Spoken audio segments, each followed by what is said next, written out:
Hi hello నమస్తే welcome back to our channel SSC creative అడ్డా.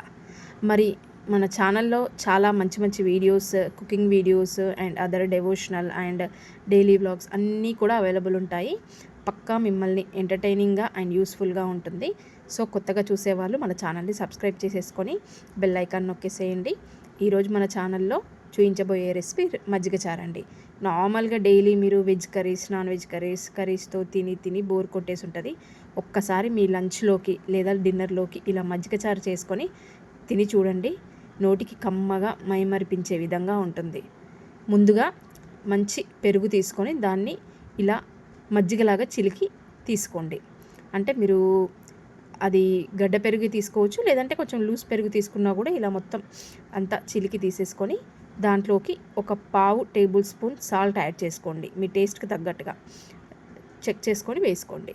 ఇలా చిలికిన మజ్జిగలోకి చక్కగా సాల్ట్ వేసి పూర్తిగా కలిసేటట్టుగా ఒకసారి స్పూన్తో కలిపేసేయండి. ఇలా చూడండి, ఎక్కడా కూడా ఇలా గడ్డలు కూడా ఉండకూడదు. మంచిగా కలిపేసుకొని చూసుకోండి. తర్వాత ఒక పక్కన 2 చిన్న సైజు ఆనియన్స్ని సన్నగా పొడుగ్గా తరిగి పక్కన పెట్టుకోండి.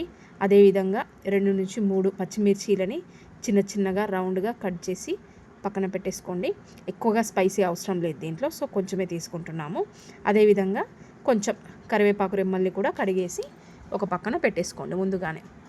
ఇవన్నీ పక్కన పెట్టుకున్నాక ఈ మజ్జిగలోకి ఈ ఆనియన్స్ అనేది ఇలా నలుపుతూ మొత్తం యాడ్ చేసుకోండి. అయితే మనం ఈ ఆనియన్స్ అనేవి ఇలా పచ్చిగా యాడ్ చేసుకుంటేనే మీకు ఆ టేస్ట్ అనేది తెలుస్తూ చాలా బాగుంటుంది. ఇందులో మెయిన్ ఫ్లేవర్ ఈ ఆనియన్స్తోనే. అందుకే ఇవి ఆయిల్లో వేయకుండా డైరెక్ట్గా మజ్జిగలో వేయండి. ఇది చాలా ఇంపార్టెంట్ పాయింట్. సో ఇలా ఆనియన్స్ అన్నీ కూడా మజ్జిగలో వేసేసి ఒక్కసారి స్పూన్తో మొత్తం అంతా కూడా కలిపేసుకోండి. కలిపేసుకున్నాక దీన్ని ఒక పక్కన పెట్టేసుకొని స్టవ్ ఆన్ చేసేసి ఒక చిన్న బౌల్ కానీ కడాయి కానీ పెట్టేసుకోండి. దాంట్లోకి మీరు ఒక టేబుల్ స్పూన్ లేదా హాఫ్ టేబుల్ స్పూన్ చూసుకోండి, మీరు మజ్జిగ ఎంత తీసుకుంటున్నారో దాన్ని బట్టి ఆయిల్ వేసేసుకొని ఆయిల్ వేడెక్కగానే ఒక పావు స్పూను ఆవాలు అలాగే పావు స్పూన్ జీలకర్ర వేసేయండి. వేసేసాక ఇవి వేగగానే అందులోకి ఒక 4 ఎండుమిర్చీలని వేసేసుకొని, ఎండుమిర్చి అనేది కూడా మంచి ఫ్లేవర్ అండి దీంట్లో, సో స్కిప్ చేయకుండా తప్పకుండా వేసుకోండి.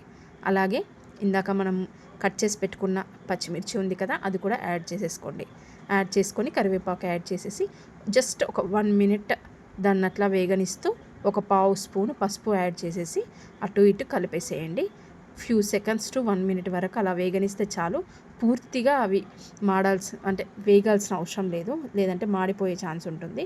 ఇలా మీరు అటు ఇటుగా కలిపేసుకొని ఇందాక మనం ప్రిపేర్ చేసుకున్న మజ్జిగ ఉంది కదా, సాల్ట్ ఆనియన్స్ యాడ్ చేసి పెట్టుకున్న మజ్జిగ, అది దీంట్లోకి వేసేసుకోవడమే. చాలా టేస్టీగా ఉంటుంది. ఒక్కసారి చూడండి, చిన్న ప్రాసెస్, ఒక్క పెరుగు ఉంటే సరిపోతుంది. బట్ తింటే ఎంతో అద్భుతమైన రెసిపీతో తిన్న ఫీలింగ్, మధురంగా తిన్న ఫీలింగ్ అనేది మీ నాలుకకు ఉంటుంది. సో తప్పకుండా ట్రై చేయండి. ఆల్మోస్ట్ చాలామంది తెలిసే ఉంటుంది. తెలియని వాళ్ళైతే ఈ ప్రాసెస్లో చేసుకొని తినండి, తప్పకుండా మీ అందరికీ నచ్చుతుంది. ఇలా ఈ పోపులో ఈ మజ్జిగ చారు అనేది యాడ్ చేసేసి, పెరుగు అనేది యాడ్ చేసేసి స్పూన్తో ఒక్కసారి కలిపేసి, అయితే ఇక్కడ మనం దీన్ని మరిగించాల్సిన అవసరం లేదు. సో ఇలాగే మొత్తం అంతా కలిపేసి స్టవ్ ఆఫ్ చేసేసుకుంటే మనకు టేస్టీ మజ్జిగ పులుసు అనేది రెడీ అయిపోతుంది.